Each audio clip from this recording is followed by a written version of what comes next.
নমস্কার, আচার্য জ্যোতিষ কার্যালয়ে আপনাদের স্বাগত। আজকে রাশি সম্বন্ধে কিছু বলবো। তো রাশিটা আসলে কী? খুব সরল ভাষায় বলতে গেলে রাশি হচ্ছে আমরা পৃথিবীতে রয়েছি, তো এখানে আকাশে আমরা 12টা ভাগ করি।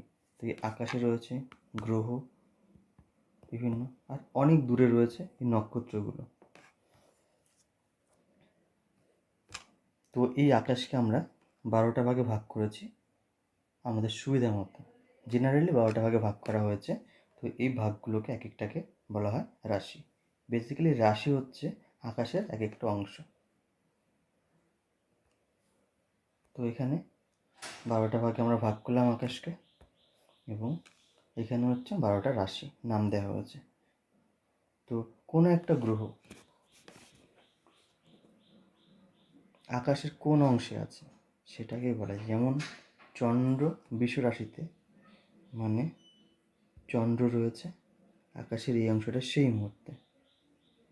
শনি কুম্ভ রাশিতে, শনি সেই মুহূর্তে আকাশের এই অংশটাই রয়েছে। তো রাশি বেসিক্যালি আকাশের একটা অংশ। রবি তুলা রাশিতে, মানে সেই মুহূর্তে রবি আকাশের এই অংশটাই রয়েছে। বুধ সেরকম অবস্থান অনুযায়ী হয়। তো এগুলোকে রাশি বলা হয়, 12টা রাশি। আর জন্মরাশি এখানে একটা আছে, যে জন্মরাশি কি, যাদেরকে জন্মরাশি হয় যে চন্দ্র, জন্মের সময় চন্দ্র আকাশে কোন অংশে রয়েছে, লগ্ন কুণ্ডলিতে বা রাশিচক্রে চন্দ্র কোন জায়গাটায় আছে। যদি কারো জন্মের সময় চন্দ্র বৃশ্চিক রাশিতে থাকে, সেক্ষেত্রে বলা যায় যে জাতকের রাশি বৃশ্চিক। দেখা গেল অনেকের চন্দ্র যদি কারো মেষ রাশিতে থাকে, সেক্ষেত্রে রাশি মেষ। কারো কর্কট রাশিতে, তাহলে তার রাশি কর্কট।